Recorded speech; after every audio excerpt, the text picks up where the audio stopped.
The most important thing is in your recovery in that first week or two is just to get the knee to settle down from the surgery. Some people will get very little pain and some will get a lot, but take your pain relief to make sure you can keep your pain under control.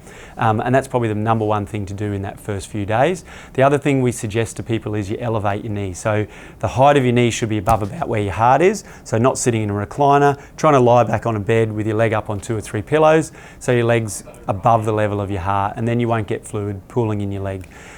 We have a few little exercises to run through, and depending on exactly what you've had done inside your knee, all of these exercises will be safe, but how hard you may want to push them depends on what you've had. If you've had a microfracture or you've had a repair of your meniscus inside your knee, you definitely want to get your knee moving, but don't push it past that 90-degree point.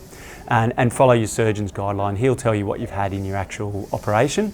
But as a general rule, we want to get the knee moving. So we're either laying down on your back or sitting, and we're doing like just gentle heel slides. As I said, if you've had a meniscus repair, you won't be bending past 90 degrees. If you need to, you can use your hands to give it a little bit of help. The other exercise we do mainly focus on your quadriceps. So a static exercise, tensing up your thigh muscles, pushing your leg down into the bed and trying to get your muscles as tight as you can.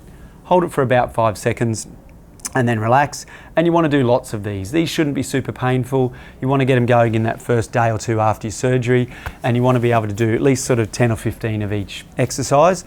The other ones we're going to do for your quads is over a rolled up towel or a wedge, doing some little bits of knee extension. So you're trying to get that end range, get your knee as straight as you can and hold it again for that 5 or 6 seconds.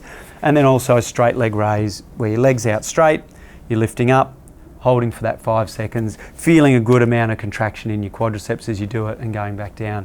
Now all of those are fairly easy. If they're sore, do a few less of them. If you're doing well, you can do up to maybe 20 or 30 of those 2 or 3 times a day. There is another exercise that you can do on the edge of the bed when your knee's allowed to move a little bit more, where you can push it right down back under the bed behind you and straighten it right out. But if you've had a meniscus repair, we don't want to bend that past 90 degrees. So just keep that in your mind if you are bending it off the edge of a bed. The other thing, if you're an over 40-year-old and you've had an arthroscopy, we want to be a little bit careful with how much you do.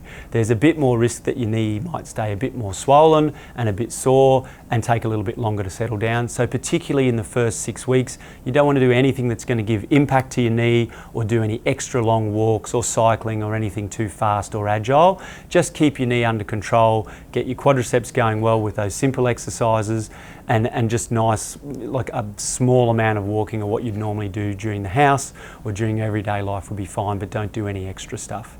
If you do have any specific questions or if you're having any pain, definitely contact your own physio, but that's probably a good base exercises to get you started in the first 2 weeks of your recovery after your arthroscopy. All right.